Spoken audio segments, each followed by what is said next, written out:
అవురా గోవర్ధన్ అన్నా, పెళ్లి పెళ్లి అని ఎగిరినావు కదరా, అయిపోయింది ఆరని పెళ్లి. అవన్న ఇప్పుడే తాళి కట్టిన డీజే కూడా వస్తుందట, ఎగురుతావా? అద్దురా, ఆ మనసు మంచి లేదు.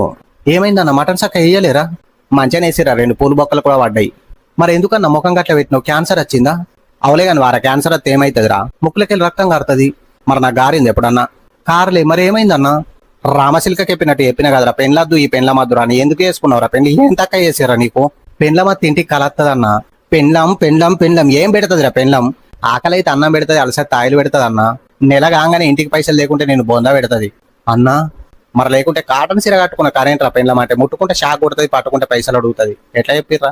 మస్తు చెప్పినావు కానీ లాస్ట్ ఏమంటావు అన్నా? ప్రతి సంవత్సరం ఈ ఎండాకాలం ఎందుకు వస్తావో తెలిసేనారా? ఎందుకు వస్తుంది అన్న? మన బిచాలం అని గుర్తు చేస్తాను కూడా. ఇంట్లో వందమంటే ఏసీ ఉండదు, బయట అంటే కారు ఉండదు. కరెక్టే కానీ ఇది ఇప్పుడు ఎందుకు చెప్తున్నావు అన్న? అవులే కానీ వారు అడిచుటోళ్ళ చెమటలన్నీ కూరలు పడుతున్నాయి, చూసుకోమని చెప్పురా.